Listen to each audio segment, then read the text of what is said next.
What's going on? We're going to be talking about some ways to save. We're going to be talking about my book, The Millionaire Savings Plan. We're going to be talking about saving money. Okay. Uh, Basically, ideally, you have some type of income. You make some money from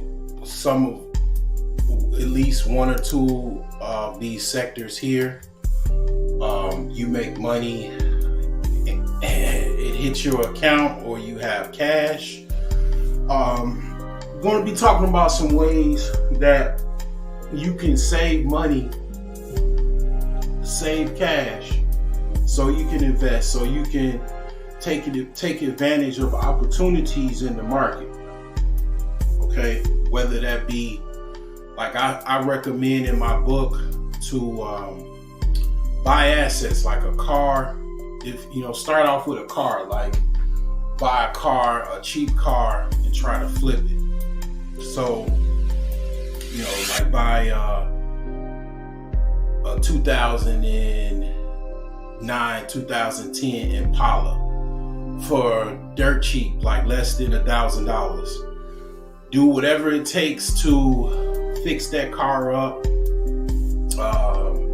get it detailed, get it washed up really good, get the engine clean, and then sell it. See if you can sell that car for the maximum amount that you could possibly sell it for. Like a couple grand, something like that. Another thing is, if you want to go, this is more advanced. Some people absolutely have, like, it's not legal. Okay, this is kind of like system D type stuff, right? You can get like an Apple AirTag or some type of GPS navigation system in your car, and you can basically start your own buy here, pay here. I suggest you try to get the licensing. But the thing is that if you gotta crawl before you walk. Sometimes, you gotta be illegitimate in order to be legitimate. Some of the richest people in the world, they started off with illegitimate businesses. Even the Kennedys. If you research how the Kennedys got their money from bootlegging and they turned it into legitimate enterprise, the rest is history. So the thing is that this is a fight. You got to choose what you want to do. Do you want to be poor and do things, follow everything by the book and then be poor, or do you want to bend the needle or bend the spoon a little bit and make some money for yourself and take risks? Okay, now I'm not saying you should go out there and sell drugs, anything like that, but people already are doing whatever they can, or doing things that basically are kind of under the table. What I'm talking about is cars. Okay, buying some cars, reselling those cars, making a little money, taking that money and reinvesting it. Another thing you could do, I suggest in my book is, and this is what I do, is I sell basically products, digital products, as well as e-commerce. So I use basically eBay, and what I do is I acquire things like electronics, and then I basically resell them. Like I'll get like a computer that is basically, it just needs some work. I'll fix it up, refurbish it, and then resell it on eBay. All kind of computer parts and stuff like that, I'll just resell it on eBay. Even things that I don't want, or I don't have any use for, I will put it on eBay and resell it. What's the term? Another man's junk is another man's treasure. Okay, that is true in many cases. You know, a lot of people make a living doing that. You know, people, they buy secondhand clothes, secondhand shoes, and you know, people make a good amount of money off of it. You know, also even just wearing things. You know, that nobody knows.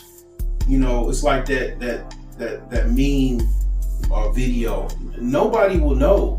Nobody will know. Like, nobody knows that your Gucci that you're wearing came from a thrift store. They have absolutely no idea your outfit came from a thrift store. Nobody knows unless you tell them, and you don't have to tell them. You know, and you'll save 70, 80%, 90% off of what that costs, off the retail costs, getting things from thrift stores and stuff like that. Some of the richest people I know, they thrift. They go to thrift stores and they get good deals. I know someone that they went to a thrift store and got a gold necklace that somehow the staff didn't know that it was a gold necklace. That gold necklace was worth over $100 at that time. In today's prices, it'd probably be like over $200 because gold is absolutely going up. And it's just stuff like that. And then there's people that found, you know, money in couches and money in drawers, and they found, you know, antiques. I never forget, I worked with a guy, a Pakistani guy, long time ago, and that's what he does. He's basically an antique expert, and he would go to thrift stores, estate sales, wherever he can go, garage sales, and he would look for art. He would look for like China, you know, the different types of antiques, because he knows how to spot it. And some of the art that he has is worth tens of thousands of dollars, because he knows, he's an artist himself, and he knows what to look for. It might take you some time to, you know antiques. There's books on different antiques and stuff like that. I mean, certainly you can, the internet is real simple to find people, right? You can basically look at your local antique expert. You can find a local antique expert, and you could just buy stuff off of the whim that you might think is an antique or a relic, and you can reach out to your local antique expert and bring the stuff to him or her, and then they'll tell you, okay, this is, kind of like Antique Roadshow. This is valuable, this is not valuable. I can tell you this, the pros certainly outweigh the cons as far as the profit margin you will make if you do that, because you gonna buy some stuff that's garbage. Then that one piece that you buy, that one art piece, he said he got an art piece that was in his garage. He probably sold it by now. That one art piece, he said he spent over $100 for it. That art piece is worth $20,000 or something, he said. So it's like your literally one find will pay for all of the junk that you ever purchased. So it's like these are some of the things that I talked about when I first started this channel over 7 years ago. It's like what you could do, and that's just basically as far as what you could do right now. It certainly takes a certain level of consistency and just being able to buy stuff, store it, and all of that. Like, you have to have some place that you're settled at or are currently at where you can do this. A lot of people, their life is not where they can settle down and just store things. Some people are transient. They might live with their parents. They might live with roommates. I mean, this is just for someone that is able to do that. If you're able to, if you have a garage, you got a basement, and you are able to store things, you have like a designated room that you can store things. This is just some of the things you can do. But the car aspect, you can do that anywhere, because you can have the car parked on your street and then, take it to a mechanic, get it detailed, put the car on either Facebook Marketplace or eBay for a last resort, because eBay kind of charges a lot in fees, but you can sell it. I've sold plenty of cars on eBay. That's something you could do. That's something you could do right now. You could certainly. There's other places you could sell a car, like you got cars.com. You have Auto Trader, but Auto Trader might be in like certain markets, but it's plenty of places you could sell a car online. So the thing is that that's something that you could do, that you could graduate to after you buy some t-shirts or something like that and try to resell it. I know people that used to sell plates of food. They used to just cater, they used to cater food, and then they graduated from selling plates to catering to a full-fledged restaurant. So it's a lot of ways that you can kind of start on a grassroots level and kind of take the money that I'm going to be talking about, ways to save, where you can take that money and reinvest it and kind of work the system of the millionaire savings plan, which basically start off with $1,000 and work your way up. And that's just kind of a few ideas of what you can do to save some money. So another thing is, okay, let's go right into it. What are the ways that I save money? What are the ways that I use my book, the principles in my book, The Millionaire Savings Plan? One of the major things that I'm doing now, and it's forcing me to save, is I'm putting money in my house. I'm fixing my house up. I'm going to the hardware store. I'm buying, whatever I need to fix my house up. It's an ongoing project. I talk a lot about it on my channel. It's the biggest thing I probably ever did in my life, other than probably second to having kids and stuff like that, babies and all that. This is, a lot of work. But the more work that I'm putting into my house, housing costs are still going up. It's still something that people are complaining about. So basically, it's still value in real estate, right? So one of the things that I do is I just fixing my house up. Is my house is my bank. The more I'm fixing my house up, the more my ARV goes up. So basically, my house is just this big ass piggy bank to where I just basically put my money into it, fixing it up. And eventually, after everything is settled, I have a completed, fixed up house that will be worth the maximum value. And I will get the money back that I've spent on purchasing the house, fixing the house up, plus I'll make a substantial profit.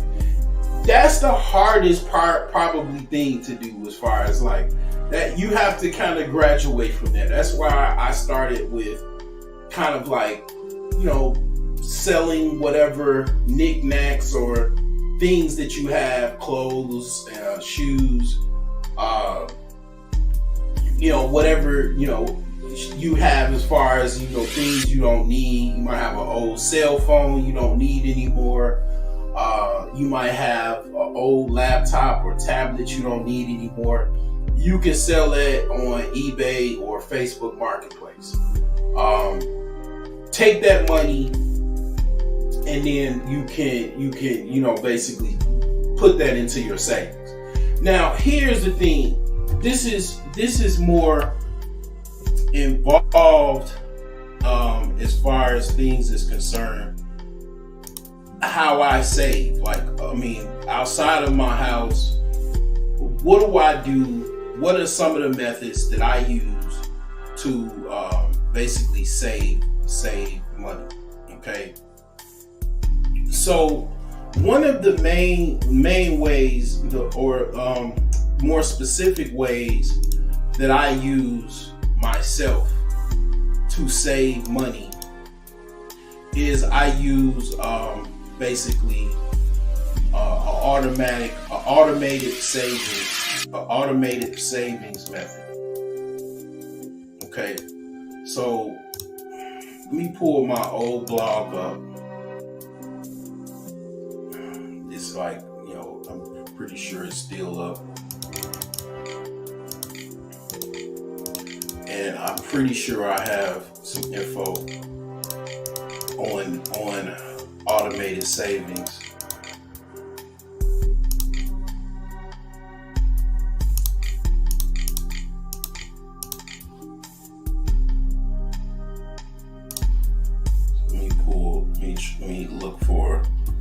Let me look my old blog up. It's been a minute since I've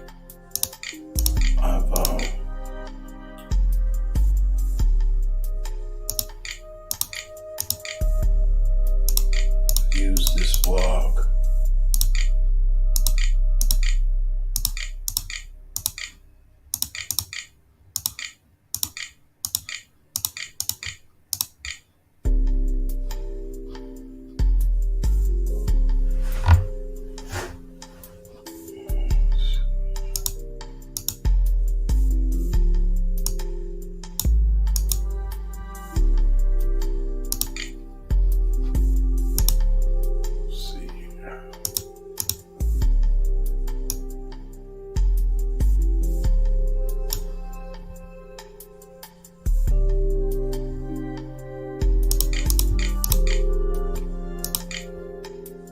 Okay, there we go.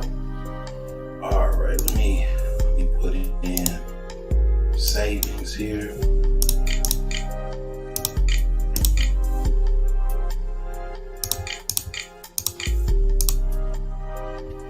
Okay, let's see here.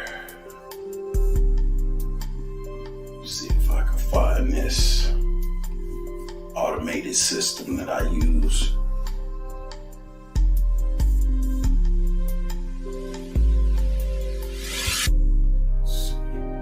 Might not have it on here.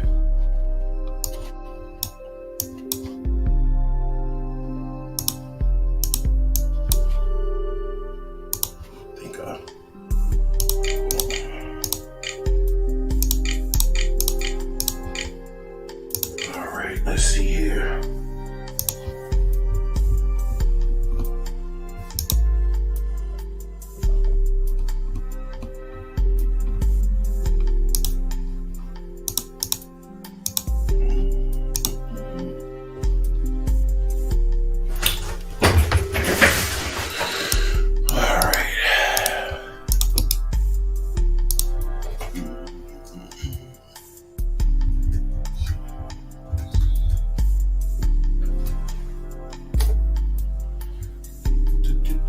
Oh, here we go. All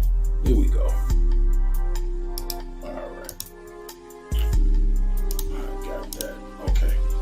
All right. So let me share my screen. Let me show you this method here. What I use. And you can modify this, of course. You could definitely modify this. It's not necessarily something that is locked in place as far as you got to use exactly what I'm talking about. So this is one of the things that I utilize. And let me make this bigger. Or let me make this bigger here. Blow this up. It's maximum. All right. So this is an automated savings plan. If you do programming, you know this is kind of like a Venn diagram or something like that. Okay. So this is basically something that you can utilize as a cheat code to like save money automatically. Okay. So you get paid, right? If you are an employee, it's the easiest to explain because you get a certain amount of money typically every 2 weeks, right? So let's say you get $2,000 every 2 weeks. Okay. So getting $2,000 every 2 weeks.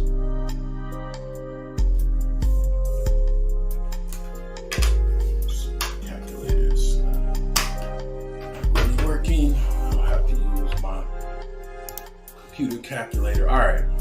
So we got $2,000 every 2 weeks. With this method, and we're estimating that we got a lot of expenses. So we're gonna, basically this is according to having 70% of your income go to expenses. Now here's the thing, right? I made this over 10 years ago at this point, right? Or close to it, or definitely more than 5 years ago. I made this plan, or this automated system here, right? You might not have, like me, I don't have to put 70% of my income into expenses. Primarily because I don't really have that much expenses now.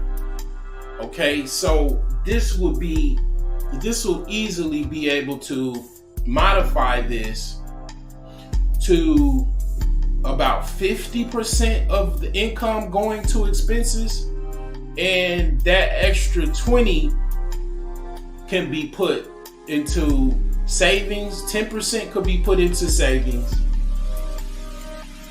or actually to really modify it, 20%, 10% could be put into savings.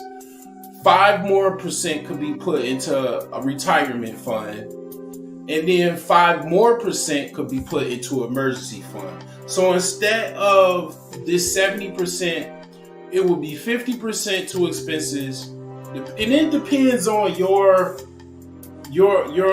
financial wherewithal, right? Or your financial plan, your finances, basically. Some people might have 90% of their income they have to put it into expenses because they might live in a high cost of living area. That is one explanation of that. Another is they just got a lot of bills and they in the process of minimizing some things, but they just got a lot of bills at the moment, and that's what they have to do. The thing is that depending on your finances, this is depending on how much expenses that you have to allocate your income to is part of that, a part of how you would create this system if you wanted to utilize this automated saving system. So this is not 100% automated as well.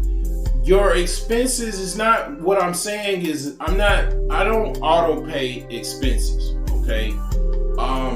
The things that are automated is the retirement fund, the emergency fund, and the money into the savings account, okay? Those are automated. The expenses are more manual.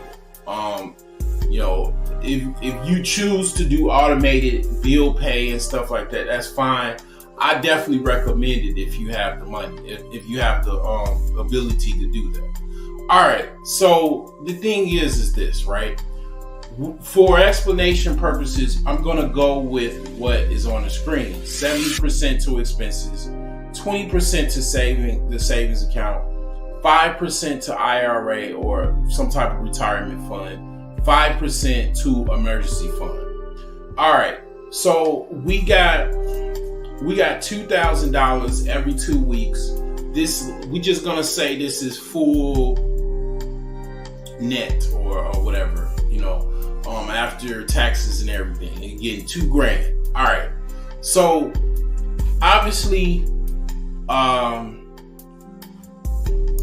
from this, let me get my things together here. $400 goes to savings. $400. And what I recommend is a savings account that is not attached to your checking account. A savings account that is not attached to your checking account. It's totally separate from your checking account, and it doesn't have any checking account. It's just a good old-fashioned savings account. You got the route number and account number and everything. So from an income of $2,000 every 2 weeks, $400 automatically. Basically, you set up a date. You know how much. Okay, you get paid every Friday, so you'll set up your direct deposit. Or some type of withdrawal, automatic withdrawal from your checking account. Because all of this, just say the financial plan is your checking account. This green top is your main checking account that is basically tied into your direct deposit from your job. Okay, so from that, we'll do an automatic withdrawal either Thursday or Friday. I would say probably Thursday because it'll go in Friday. And basically $400 will automatically be taken into savings. And then here's another thing. Notice why I didn't go right into expenses. Those that know why I didn't go right into expenses. Because you save your money first. You pay your bills after. Okay, you pay your expenses after. You pay yourself first.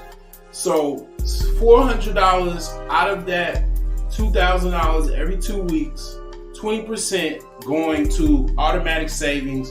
And I recommend having a savings account because you're not wealthy, you're not rich or anything like that.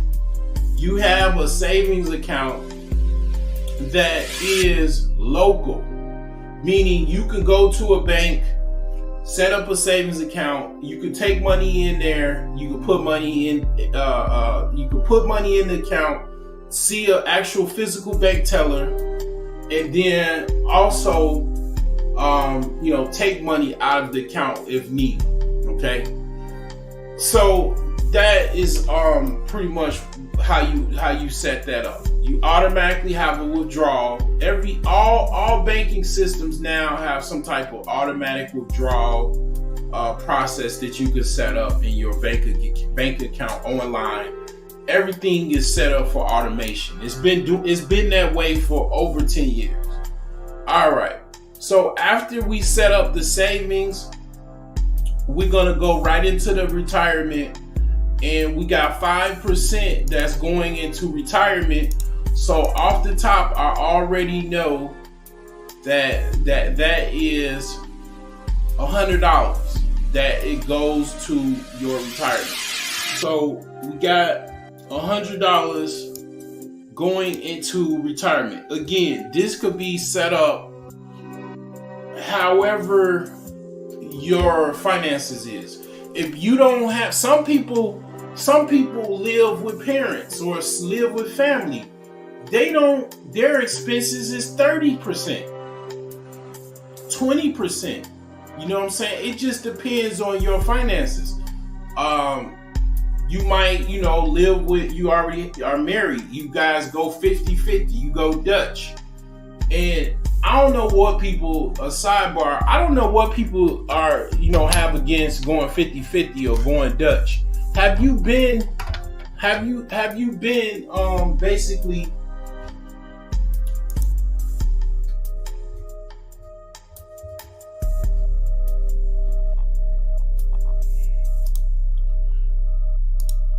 have you been basically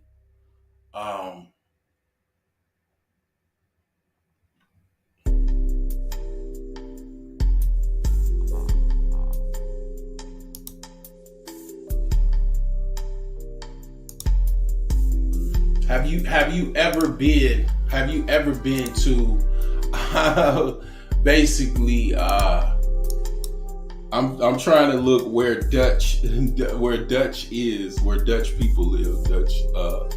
Netherlands. Have you ever been to the Netherlands? That's where I had a brain fart. So the Netherlands is one of the richest countries in the world, and that's where the term going Dutch is, going half and half. Some of the most wealthiest couples, that's what they do. You don't necessarily have to go Dutch, okay? I'm not saying that you gotta go 50-50, but there's nothing wrong with going 50-50. Try going 100 and see how that works out for you. All the people complaining about money online, most of them are going 100%. That's why they're complaining about money. If you have somebody to go half with, count your blessings. Count the stars that you have somebody that you're able to go half with. You know what I'm saying? Because paying everything 100% and having no help is way worse to me than someone going half. Okay, but I know everybody's on the internet is rich, right? They're already rich, so I get it. I see why people would complain. So the thing is, okay, so you got $100 that basically goes to retirement. Okay, and again, you can change this according to how your finances is. Basically, the less or more expenses you have, the more you can allocate towards retirement, your emergency fund, and your savings account. Okay, so this is just according to what I have here. Okay, so 100 goes to retirement. That would be that 5%. Okay, so $100 goes to retirement, and this is again based off of a salary of $2,000 every 2 weeks, right? And this is automated savings. This is one of the ways that I save money. Okay, this is like a secret. You know what I'm saying? I'm giving it to you just because I want to help you out. All right. So now that we got $100 that goes into retirement, after that, we also have $100 that goes to an emergency fund or rainy day fund, whatever you want to call it. I call it emergency fund. Okay, you could call it whatever you want to call it. So we got $100 that goes to an emergency fund. All right, so we got $400 going to savings automatically, withdraw like Thursday, basically, and also your retirement fund. You can set up some type of retirement fund. You can even, a retirement fund is an annuity. Shout out to, Alonzo Hall, All-Star Advisor. You can set up an annuity with Alonzo, and they can automatically allocate money to, you can set up some type of whole life insurance policy or something like that. That's also kind of very similar to a retirement fund. You got a lot of insurance packages and stuff he can talk to you about. And the thing is that basically that's what you want to do. You want to put that, automatically have that withdrawal every 2 weeks. Or what you can do is, this is what you can do. You can just basically do it on a monthly basis and just be like, you know what, I already know 10% or 5% is going out of for my retirement fund for the month. I don't want to have to do this every 2 weeks. So what you could do is, you instead of the $100 going to to your retirement fund and then your emergency fund, and you can just basically, because depending on how, it's probably going to be difficult to set up the savings account like that. But what I would say is, I would just, instead of putting the $100 every 2 weeks for the retirement, I would just do a monthly contribution, automatic contribution to $200 in this case, based off of the $2,000 every 2 weeks.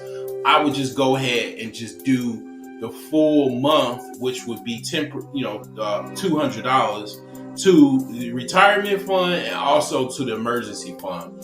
That way you got that out the way, and then the next pay period, you would just put the money in your savings, and you already have the retirement fund deposited for the full month, and then also the emergency fund.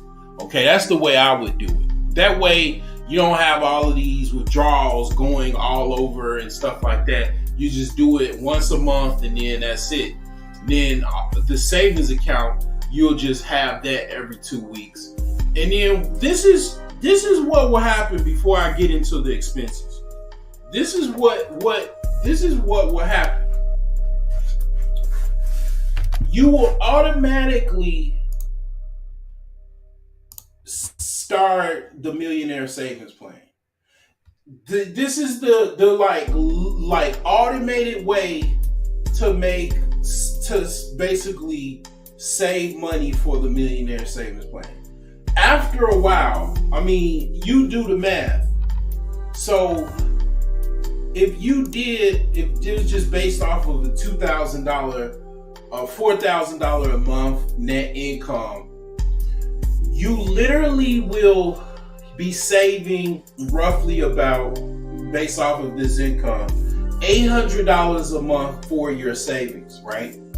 So basically, you'll be on step 3 in basically about less than 6 months. You'll be on step 3, and that's without you having to sell t-shirts, without you having to go do anything extra to make money or flip money to get on the steps. You'll basically be on step 4 within a year, based off of just this automatic savings method.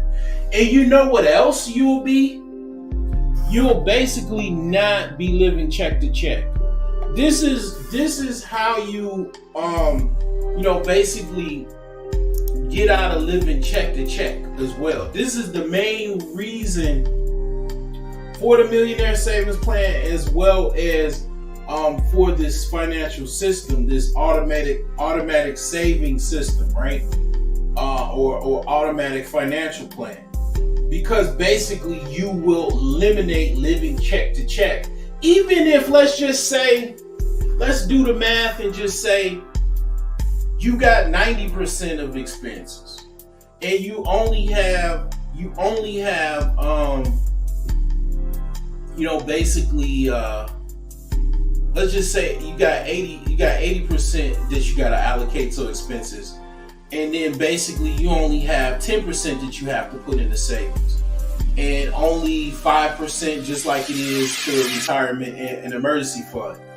After literally months of saving, even if it's a small percentage, you're putting in $200 every 2 weeks, with a total of $400, and then you're putting in $100 to your emergency fund. So you got $600, and you're still check to check after a month.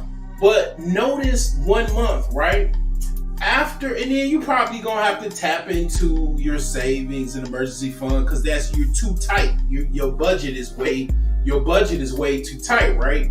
But after, let's just say 6 months, you're not even living check to check anymore. And then, ideally, hopefully you can kind of minimize some expenses or anything. Let's say you can't. Let's say you're in New York or LA or whatever, and the cost of living is high.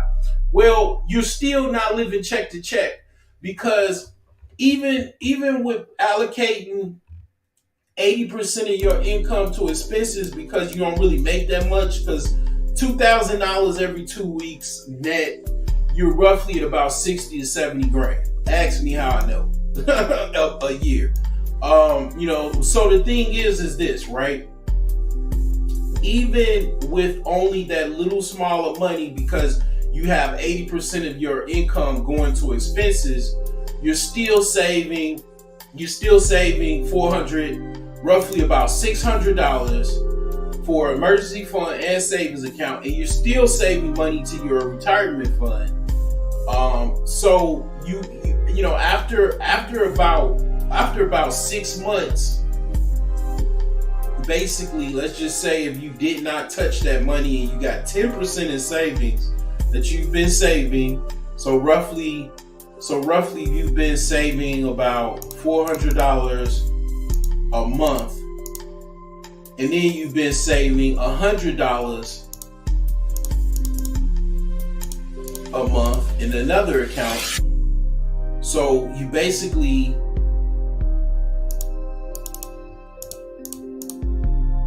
have $3,000. You have a little bit less of what you make in a month in your savings and emergency fund. So it'll take you a lot longer, but the end result is you still, even putting most of your money, your income into expenses, because you got a lot of expenses, the ultimate result is you're not living check to check. And you have an emergency fund. You have about roughly over $500 in your emergency fund, and you have close to $2,500 in your savings account, and all the while on both accounts you're earning interest as well. Okay, you're earning interest. So that's how I do it. This is one of the ways I do it. This is a good way to save money. Certainly my expenses is not 70%. My expenses is probably about 40% that I have to allocate to expenses. Okay. The ratio basically is, you got to look at your budget and it basically kind of size up what do you have as far as your expenses.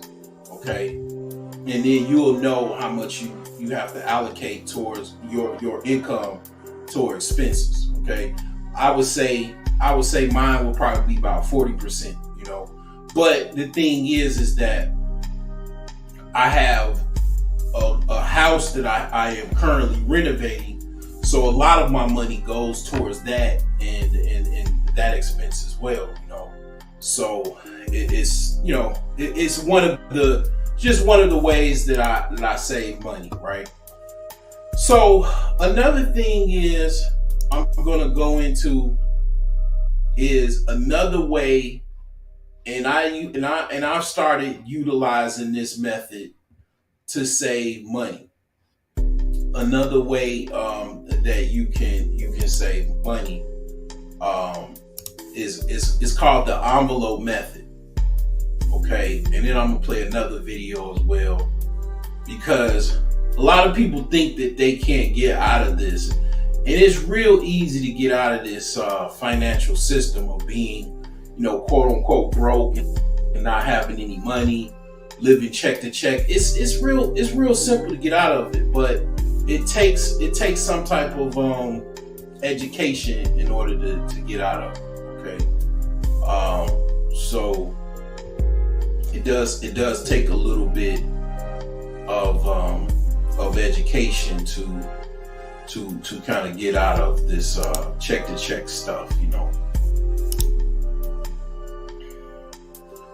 And this is just another way to kind of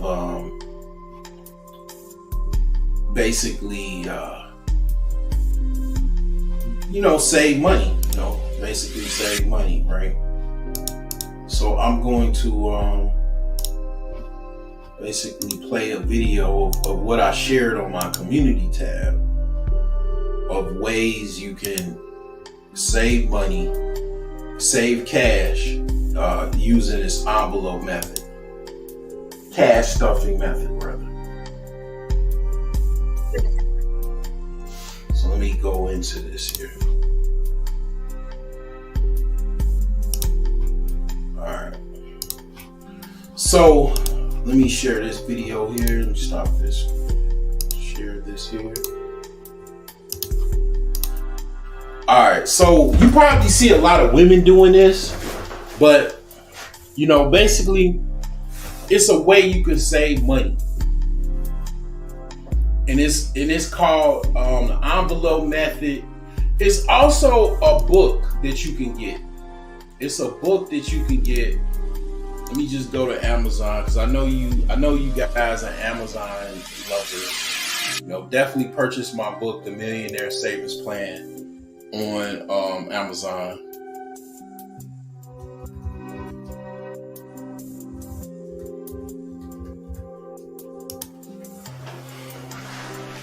So you probably already seen this book here, and it's called 100 Envelope Savings Challenge. So this is basically, let me come back to that and let me show you what this looks like. So basically, let me show, like right here. So you see they have it. Let me get this full screen. You see they have 100 things, 100 denominations, and you cross out which ones you already saved. So the thing is basically you start from $1 to all the way to $100. After you save that money, you're gonna have over $5,000 if you start off with $1. Okay, and then basically every time you get some loose cash, you basically put it in this binder, this little it's kind of like a picture book, and you basically put the money in there, and then after a while you'll have like $5,000 saved, and then you can start over. You can start, depending on how much money you make, you could start. All you got to do is just understand, just add 0. So instead of starting out with $1, you could just start off with $10. And then after you saved, over, it's gonna get you to basically, if you start from 10, you're gonna be at $1,000 on your last denomination that you saved. So you'll have over $50,000. So this is what this chick right here does. She's saving $50,000. So we're gonna watch this video real quick. That book is I think it's like $15 off of Amazon. I got mine from Temu. It was less than that. Okay. So here's the deal. She's doing 50,000. She's a baller.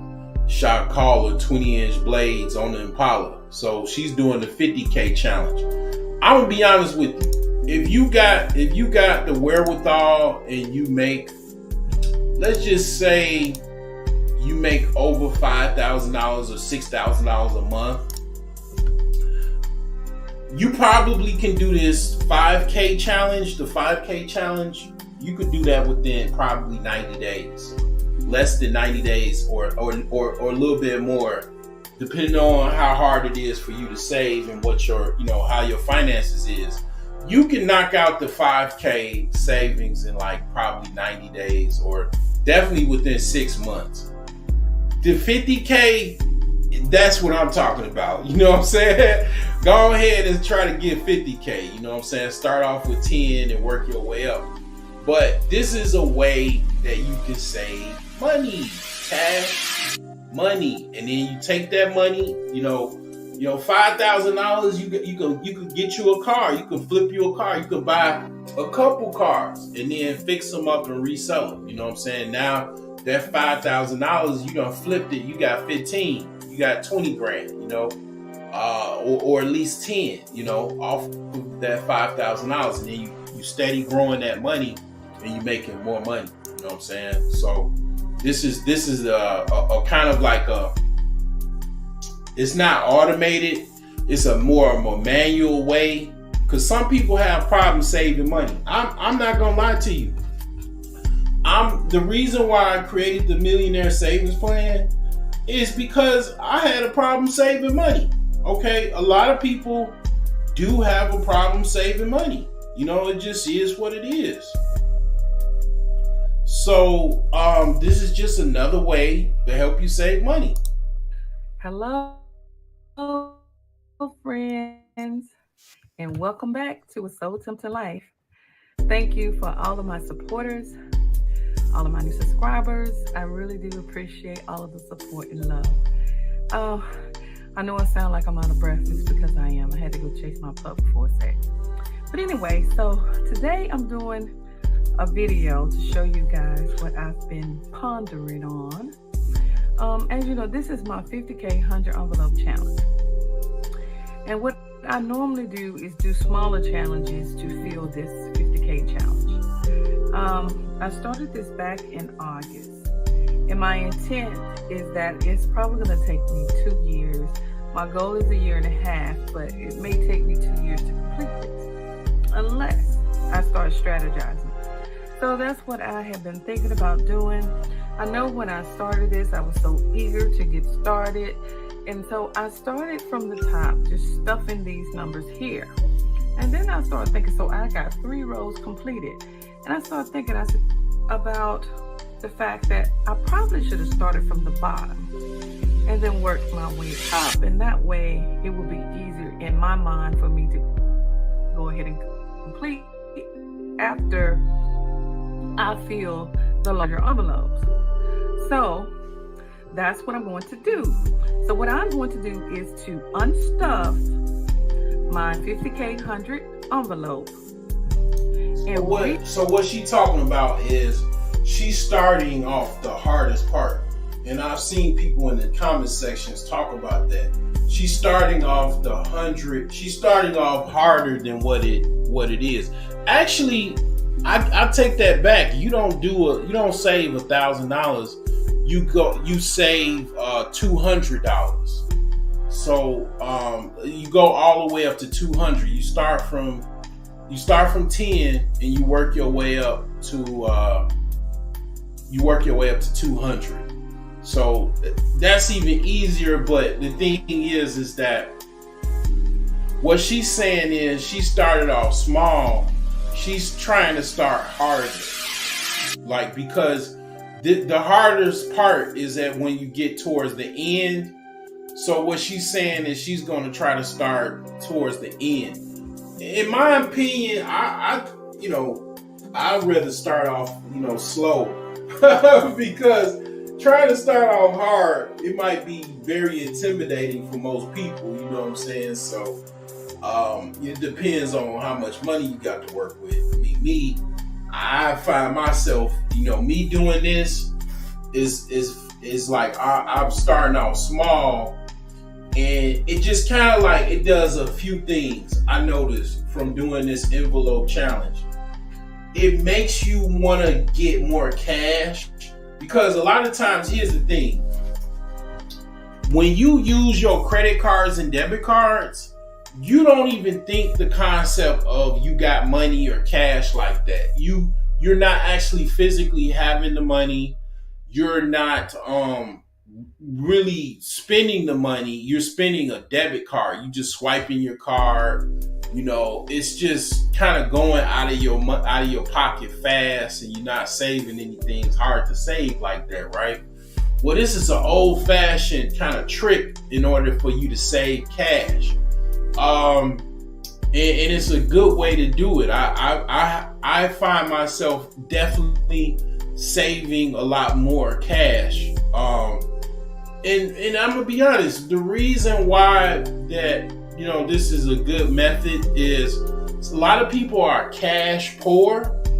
So what that means by cash poor is that they don't really have a lot of money. They have assets, they have a lot of other things, but they don't have any actual cash, any actual liquid cash. This is a fast way to save money, because see, what I find myself doing is, taking money out the bank, withdrawing cash, and then, spending the cash so I can get,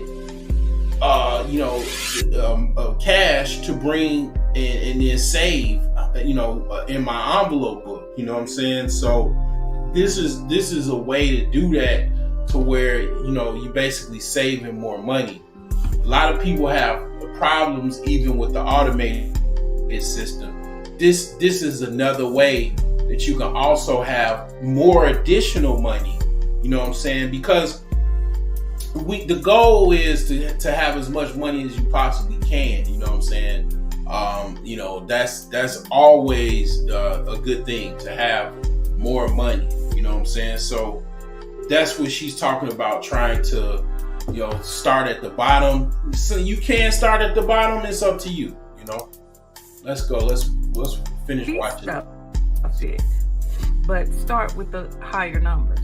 So I reprinted a new form, and that's what I'm going to do. So I'm just going to sit this to the side. And one of the things that I did notice about this video, about this content creator, her channel name is let me put her video in the comment section of this video. I've already posted on my community tab, but you don't even need to you can kind of do it yourself. You don't necessarily need that book. That's one of the things I noticed. You basically need that form as a reminder, so you can keep track. And then you could basically save the money. Like, let's see where she's saving the money here. Oh, I have money here in this tray. So I'm going to just take this money out. And we are going to and I got quite a few. Okay, so she's got her little box of where she's saving her money. Envelopes in here that are, let me just take all the ones out that have money in them. We'll do it that way. Let's see. I think this is it. Yep. All right. So these are all the envelopes that have money right here. Quite a few. But that's because we started from the beginning. So yeah, of course, it's easy to stuff those smaller numbers.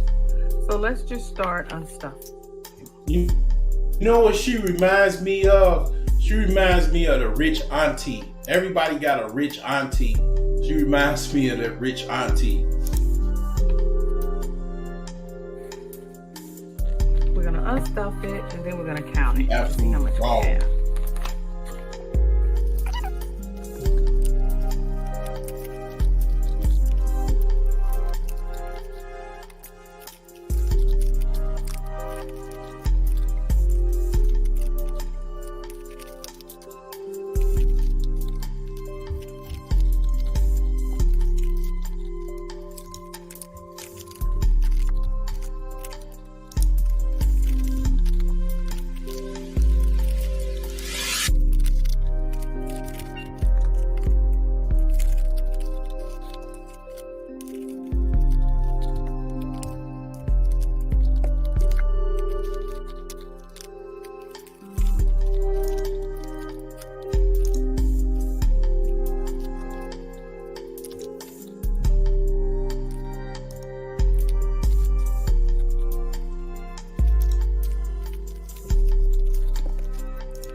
100s, 50s, 20s, and 10s. So I'm going to move this down.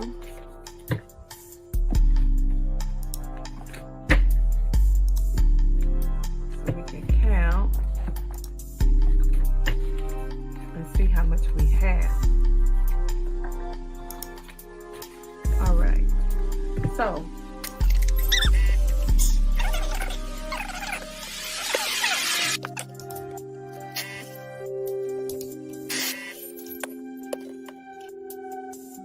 folks, you've got to check out this new Pro Trader dashboard. Look, it's only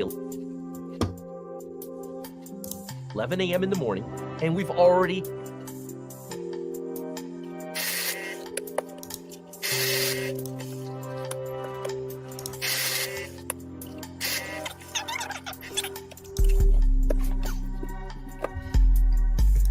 all right, so this is the money that we pull from our 50K 100 envelope.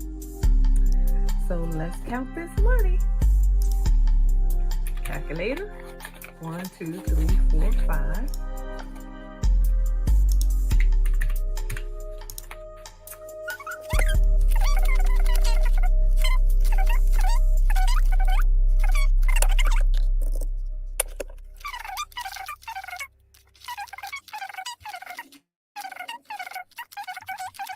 All right, so you get the point. Basically, start off, get you that you probably can find it online. You could get the book little printout with the dollar and $100. You can get envelopes, actual envelopes, or whatever she got. It looked like she made some stuff. I think she sells booklets and stuff too. But basically, you start off with whatever you want to do it. You want to start off with 100 and work your way up, or you want to start off with like $1. Okay. And then after a while, you gonna notice it's not that hard to. The hardest part about starting from $1 is, like, once you get into 10 and stuff like that, it's like you gotta go cut change. Like, when you get money out the ATM, you get 20s. So you gotta actually cut the change. So it's like it kind of gets harder. The hard part about that is you gotta get actual dollars and all of that to get like $13, to get $9, to get 15. So it's like it after you work your way up, basically you'll have over $5,000. And then if you're a baller, if you're a big baller, you can start off like she did with $10, and then work your way down to $200. Then over that period of time, you will have over $50,000 saved. Because see, here's the thing: a lot of times people just don't save money because we're not programmed to save money. We're programmed to be spenders and make other people rich. That's how we were programmed. And that goes into another video that I want to show you. I want to talk to you about. And this guy, he goes by the name, what is his name? He goes by, I think he says, Big Ward the Genius. I wondered, did I have anything? One of the things that I noticed about, like different channels and stuff. If you a big kahuna, people change their name to Genius and all of that stuff. They just kind of like, they inspired by you. So they changed their name to their channel to kind of like piggyback on that. But you know what? I like dude content. He seems like he's older than me. And he's from Mississippi, and he got a lot of common sense, and he got a lot of good points. You know what I'm saying? I find myself really liking his content. You know what I'm saying? So I've been watching this dude for a couple weeks now, man. He got some pretty good content, man. Pretty good He make a lot of sense. He's a truck driver. He getting that bread, and he talking about some good stuff. Good afternoon. Today is still Tuesday, March 26th. Thanks again for tuning in. And I got another one for you.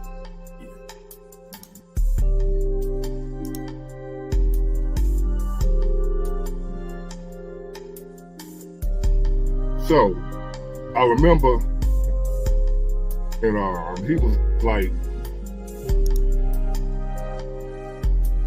he was just whining and complaining about how we haven't had a raise in X amount of years and this and that, and how our boss that we've been for, he can pay us more than what he's paying us, and so forth and so on. You know, like how the rich people ain't this and that, and you know, he should pay us more, right? And I explained to him, like, look, man, that man ain't going to business for us. He went in business so he wouldn't have to be us. Do not pay somebody to build you a Shopify store, because I'm going to do it free with 20 handpicked products by. Let me rewind that a little bit.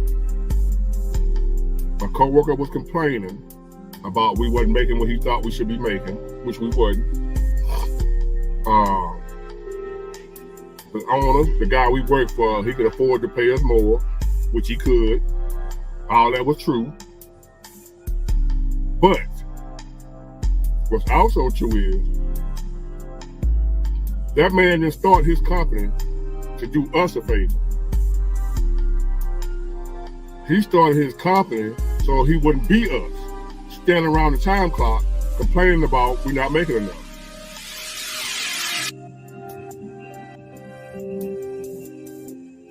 It's a big debate now in the United States about they need to raise the minimum wage. The minimum wage is not enough. It's not a livable wage. It never was meant to be. It was meant and designed to do just what it's doing. Keep you at a minimum. What they need you to be. They need you to stay broke. They need as many people as possible to stay broke.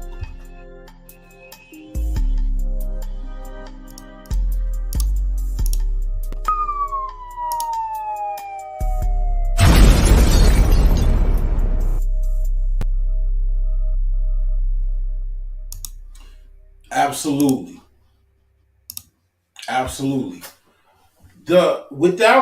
Let's just imagine, right?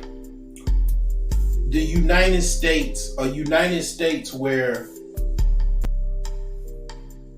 people are more concerned about their financial bottom line than race, sexes, all kind of isms and schisms, religious stuff and all of that. If people concern more about their bottom line and absolutely strive to be financially superior than to be quote unquote racially superior and all this other stuff, right? If people really concern themselves about their financial well-being and they concern and they're doing avenues and steps to enrich themselves, a lot of people will have a lot of money. And let's just talk about black folks, right? Because I ain't got no choice but to be black, African, whatever you want to call me on a Sunday. The thing is that when it comes down to it, all this stuff I was saying about starting a business, having a business, hiring people, you would, supporting your own, supporting people that, have your best interests at heart. in mind. All of that will result in, if people did that, people having money.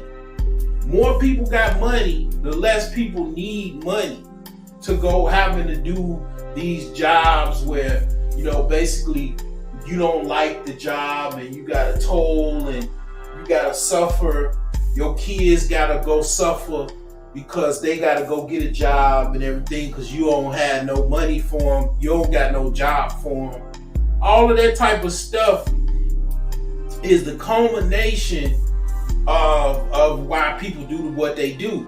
And yes, the elites want you to be broke. They absolutely, the economy makes money off of people being financially destitute and needing money. All like, I'm talking about like you needing money and being broke feeds the economy. It feeds higher interest rates. It feeds all these like payday loans, check cashers, rent to own lots where the car is overpriced and paying the car, the interest is high. All of these, everything you could possibly think of where it's marketed towards poor people, errands, rented center, all of that.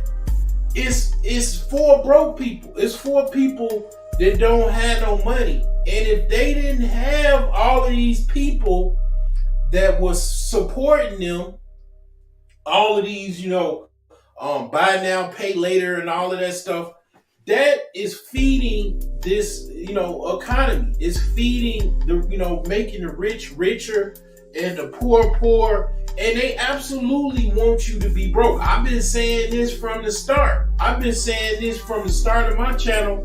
And I've been talking about this over 7 years ago.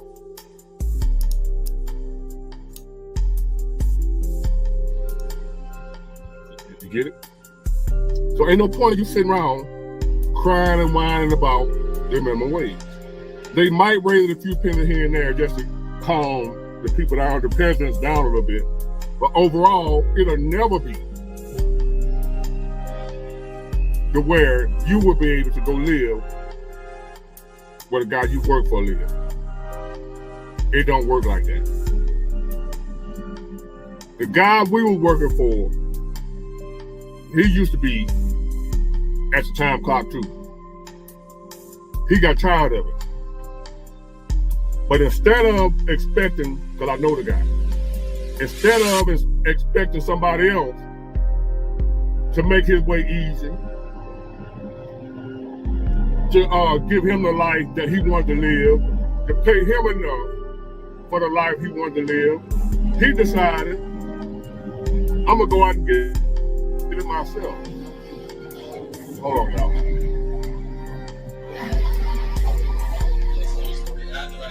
Sorry about that, y'all. I had to move the truck to outside the port, so I had to start over. So anyway, as me and my guy was talking, my coworker was talking about how our boss is not paying it. Well, he was saying all that. I agree with him, but I wasn't complaining about it because I understand what's going on, right? And all our boss was doing was what he needed to do, so what he wouldn't be standing around that time clock complaining about he not making enough. He didn't start that company for us or his employees or whatever. Let me do these people for favor and start a company. He did that for him and his family.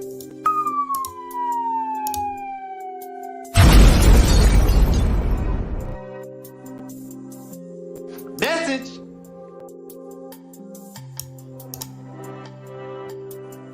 To buy their freedom from the plantation. Okay.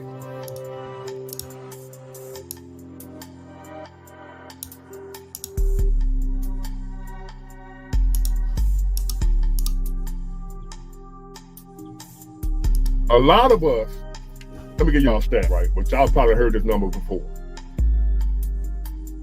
99% of the people in the world are average, just working class people.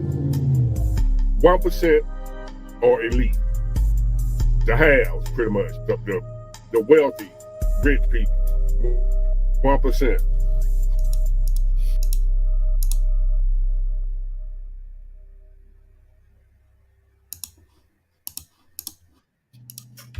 Why do you think that is?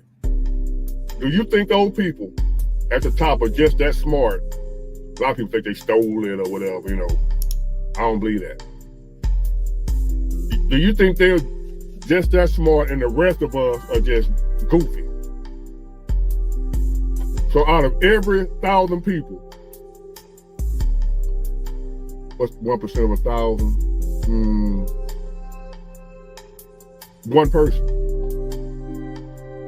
is smart. Or is it one? Y'all get it. It's a lot. I know 10% of 1,000 is 100. Wait. 10. I'm getting over y'all. 1% of 1,000 is 10. So out of 1,000 people, 10 of them are smart. 990 of them are goofy. That is not true. What happened was, the reason it's like that, because the 99% were programmed to be broke. I said it. If you only have a few $100 to invest right now, click this link right here because 99% of the people on planet Earth were programmed with a software, not a computer chip, I'm just using that for an example, programmed by society, the government, or whatever you want to call it, to be broke.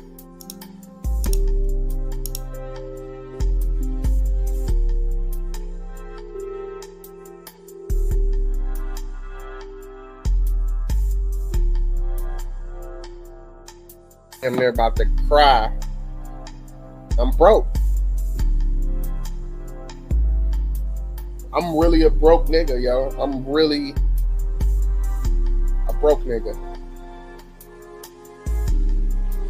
I'm really a broke nigga.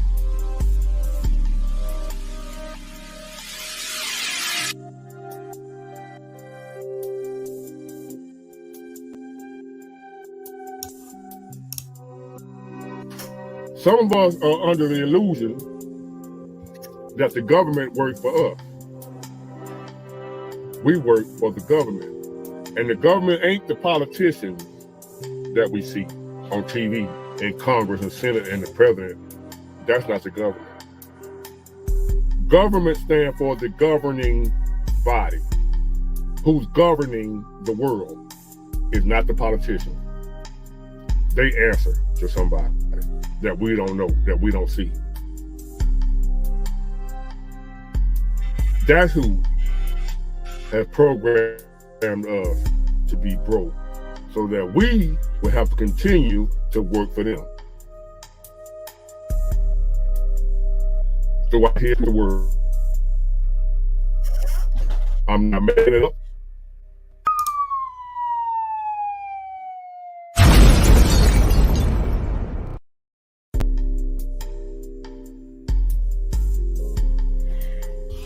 Again, if you didn't have to work a job, meaning, like for example, Donald Trump, his dad gave him $1 million in the 70s. That's the equivalent of $10 million of today's money. He gave him that to go do as he wished, mainly to start a business. Okay. Most people, parents, probably at that time, they're lucky to get $100 from their parents or $10. Nowadays, 1,000. It ain't even enough. You really need about 10,000 or more, at least 100,000. You know, and really, to be honest, most people are not able to do that. They're not able to get that to their children to go start a business. They're not able to even start a business because some of the things you need to start a business is you need the ability to basically I had this background music on the whole time. That's probably why. Hold on. That's probably why people was coming in and out. They ain't really hear me. But the thing is that basically you need some type of income for yourself. Hold on. Let me see how this plays, man. I might have to do this again. Some type of income. Let me see. All right. So we got $2,000. Oh no, that was cool. That was cool. That actually what I wanted it to be done. I wanted it to be like that, because it kind of helps the scenery and whatnot. But the thing is that they want you to work to be basically a serf. They want you to be a peasant, and stay that way. And they want you to teach your children to be the same, so you could constantly, work for the rich people. And that's what he's talking about. Okay. That's exactly what he's talking about. And I've been saying that for years. And what ends up happening is, let me tell you how they program you. The first way they program you is from a child, what your parents teach you. They teach you to go out and get a job, work hard, buy you a house and a car and blah, blah, blah, on credit.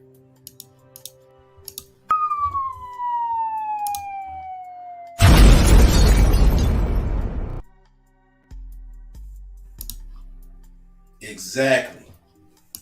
Basically, go out and get liabilities. Go out, get a job, go to college so you can get into debt.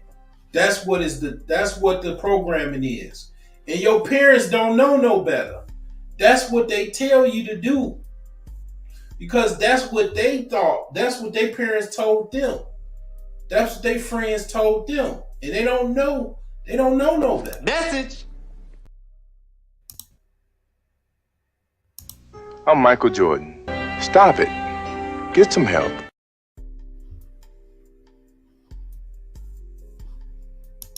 They wasn't told that's the language that's the programming of the middle class. Go out, get into debt, get some education, get a job, get a house, buy a car, get into debt. I was on another channel. It's called Nightish, I believe. And it was a young guy. That was what his daddy was telling him. His daddy was saying the same thing. Go out and get 3 cars, get 3 car notes, get a big old house. He was in Virginia. The Virginia area is kind of expensive, depending on where you are in Virginia. The housing cost is like $400,000 or $500,000 for a house. He was saying get all of that debt, and you got to make a lot to be able to afford all that debt, of course. And I was like, man, you don't have to do all that. You can scale up, but he looking at it from his dad. That's what his daddy told him, to get all of this debt, to get all these liabilities, and then don't lose your job. Oh, hell no. Don't lose your job. Really him. You're a victim. Here we go, CSI. Don't fucking lose your job. All that shit come crashing down after that. I mean, then you depressed, sad, damn near gotta drink every day just to numb the pain and the anguish. Oh, don't lose that job, man. 99% of our parents don't teach us to be entrepreneurs, bosses on your company. They don't teach us that. They teach us to grow up, be a good citizen, go to church, love Jesus, either go to college or the military and get a job. That's what most of us are taught by our parents from birth.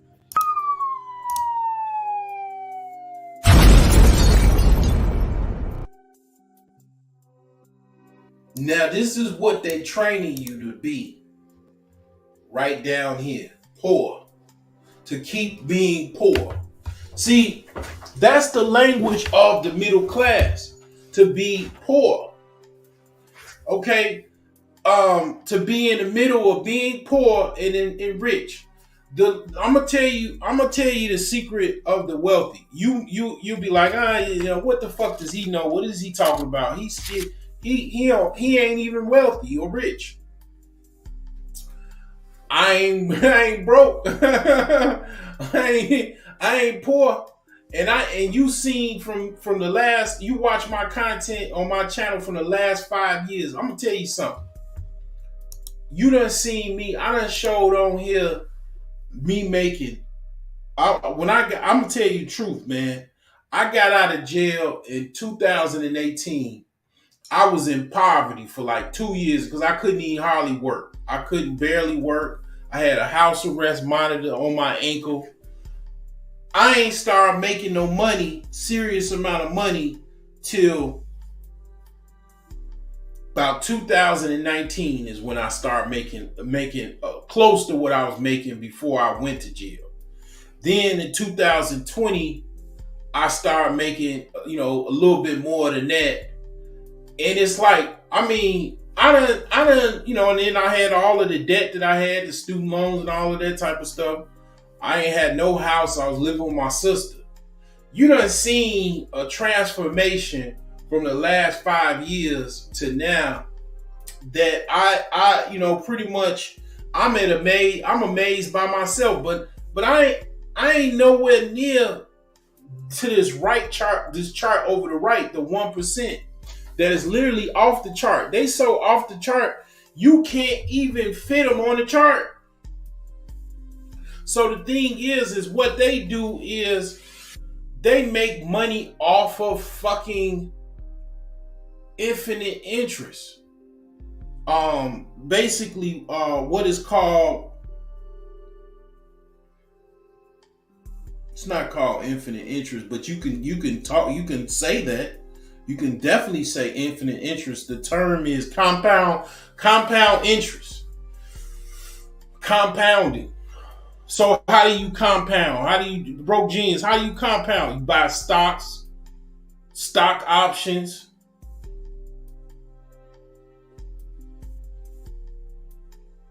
Buy real estate. Rent as many people, buy the biggest building you can get and rent them out. Buy as many buildings you can and rent them out into perpetuity.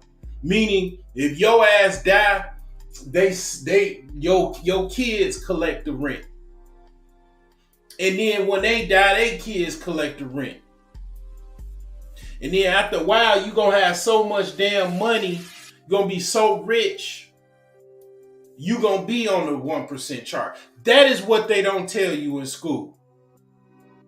That's what they don't tell you in college.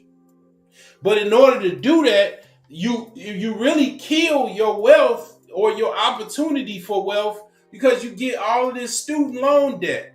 You get all of these cars. You get these big ass houses that you can't afford. And then you laugh at somebody that want to go buy a property in Gary, Indiana for dirt cheap and have to deal with all of that type of stuff that you got to deal with in Gary, Indiana, which, yeah, you do have to deal with a lot of shit. But I ain't got no goddamn motherfucking mortgage and I don't have to pay a motherfucker no rent. That's why I'm smarter than you. That's why I'm a fucking genius. That's why this guy, he call himself a genius. It's fucking common sense. You do what they do. You do what the elite do. They collect rent. They own real estate. They own assets. They don't try to pretend. A lot of times what people do is they pretend to be pretend to be rich so they can mask the fact that they're actually poor.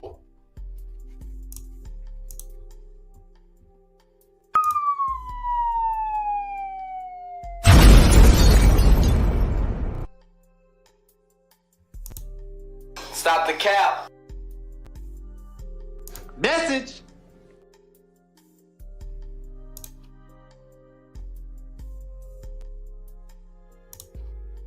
That's where the programming began.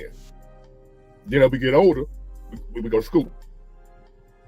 We learn the golden rule. We learn our ABCs and 1, 2, 3, right? Reading, writing, and arithmetic. We grow on up through our school. We go to college. Get your little degree, whatever you want to get it in. Boom, you think you're on your way now. I've arrived.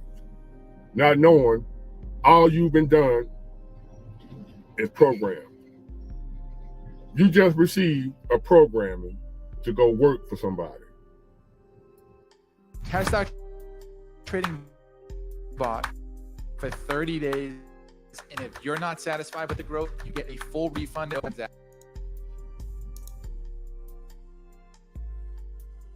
They are not teaching us to be self-sufficient.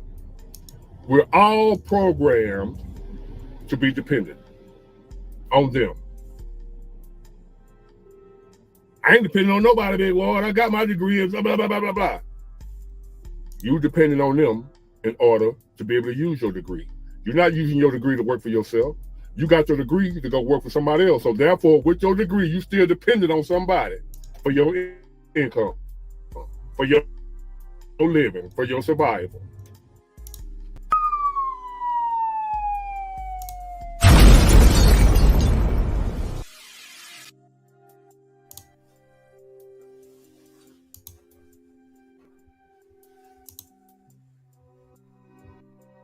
Yep.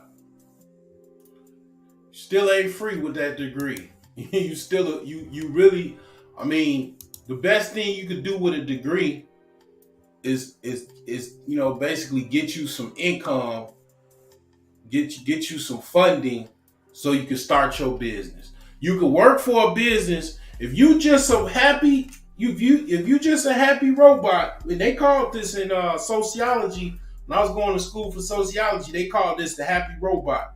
The happy robot, he goes to work, come home, go back to work, come home, go back to work. Of course, pays his bills so he can have a home and all of that. And he never does anything to get out of that loop, to get out of that programming matrix of going to work, coming home, going to work, coming home. You got people on YouTube. That's what they do. Go to work, come home, go to work. They can't get out of it because, one, it's a lot of things. First of all, what you should be doing with that degree and going from that job is learning how to take that from what you know from that job and going into business. Starting you a business based off of what you learn from that job. And then most people don't know how to do anything else. They one-trick ponies. They don't know how to be an investor. They don't know how to be self-employed. They don't know how to be a business owner. That's all they know is how to be an employee. And then you got these people online telling other people, basically, be an employee like me. Go to college to be an employee, you know, and then be a happy robot just like me. And I'm really not a happy robot. I'm really suffering. I really got all this debt, but I can't tell you that because it's embarrassing. I can't tell you that. That's what they won't tell you, how much in debt they are. You got your biology degree. You still dependent on somebody to hire you as a biologist or whatever y'all call it. When you got a biologist, I'm just using that for an example. You still not independent. And you're going to go only as far as your programming will allow you to go. The programming that they gave you, you only go that high, as far as you're going. The 1% got where they are because they shorted out, diffused, canceled the program. Your program that told them, that tells all of us to just get you a job, get your degree, get your wife and kids and be happy. That programmer right there, tell you go get you some credit, get you good credit, Got people around here believing credit is better than cash. I heard somebody say that. They'd rather have a 800 credit score than $1 million cash. I actually heard somebody say that. That is programming. So it got you up, because in order to have credit, you got to go in debt. Debt equals broke. If you financing something, you can't afford it. But the program allows you to get it anyway, so that you have to continue to be on that treadmill, or that, whatever they call that thing them hamsters be on, making your payments to keep your credit score high. I ain't knocking that, because most of us was born, including myself, into this system not knowing what we were in for. We didn't know. Our parents didn't know. Now with more information, more technology or whatever, a lot of us are able to start breaking out, start realizing, hey, something going on here. This ain't by this ain't by accident. This ain't no coincidence. That the majority of people are broke, are struggling, are just working on a job, and only a handful of people got all the money. That's not a coincidence. It's a programming.